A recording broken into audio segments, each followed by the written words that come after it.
Solomon R. Guggenheim Museum, designed by Frank Lloyd Wright, sprawling out towards the city of Manhattan, which is Wright's most iconic architecture, as well as his last project, which he has devoted more than 60 years to, from 1943 to 1959. Wright's design has always been inspired by nature, which it then developed to the organic architecture, which lies great emphasis on the harmony between human habitation and natural world. The Guggenheim is an embodiment of Wright's attempt to render the inherent plasticity of organic forms in architecture. Looking from the street, the museum looks like a white ribbon rolled into a cylindrical shape, swirling toward the sky. In the meantime, the dramatic curves of the exterior have great impact on the interior gallery space, which forms a spiral. Under Wright's proposal of the interior space, at one great space on a continuous floor, the galleries are connected with a continuous ramp going upward 6 stories along the sides of the atrium with a huge skylight. The idea of the Guggenheim as one continuous floor with the ramps on different levels overlooking the open atriums also allows the spaces flow freely one into another. The Guggenheim is primarily composed of reinforced cast-in-place concrete. The unique design of the museum also involved the development of new construction and structure techniques. Few architects can design the architecture in a way that can make it disappear. Yoshi Taniguchi is one of the such architects. He is a Japanese architect, best remembered for his redesign of Museum of Modern Art in New York. Yoshi Taniguchi's design of MoMA myth is complex, needs a urban set. Transparency, materials in conception are all some of the features of Yoshi Taniguchi's works.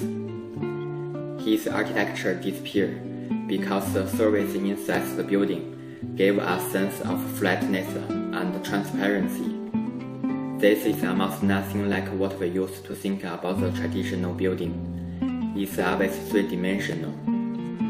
The technical innovation applied in the construction stream. What separates the labor and the RB Rockefeller structure is glass and metal coating.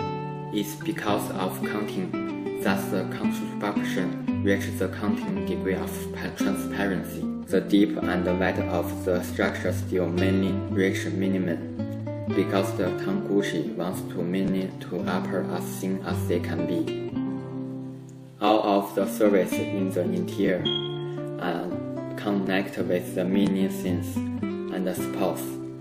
Glass railings are other of its features, since the glass railings are everywhere in the Artiman Blackman walkways and stairs, with an elegant interplay of strong steel and glass. Taniguchi is able to combine new space with the original architecture to form a coherence with whole, transparency and modern and particle and pressure to eye. No wonder MoMA Museum is an architectural monarch, a wonder by modern master called Yoshi Taniguchi. Museum is not only a space for storage and exhibition, but also explains the architect's unique understanding of the current culture, which for me would be explained as a kind of pioneer architecture that definitely have deeper understanding of the concept of modernism. The Guggenheim and MoMA are both explaining the idea of modernism, but obviously in different ways. Guggenheim is designed in the early decades with people trying to seek for the concept of modernism, Wright trying to explain modernism by creating the unique form of Guggenheim, which also affecting the interior space, giving people a totally new experience to enjoy the amazing artworks within a world of art. While MoMA is kind of international style building, which is lightweight transparency compared to the hard concrete of Guggenheim. MoMA is trying to explain the concept of modernism by giving more opportunities to give the best expression of the artworks, also provide people more freedom to enjoy the artworks, Also, building construction techniques also playing an important role in MoMA, which best explains that the modern architecture is of great diversification, with the consideration of technology, economy, society, and so on.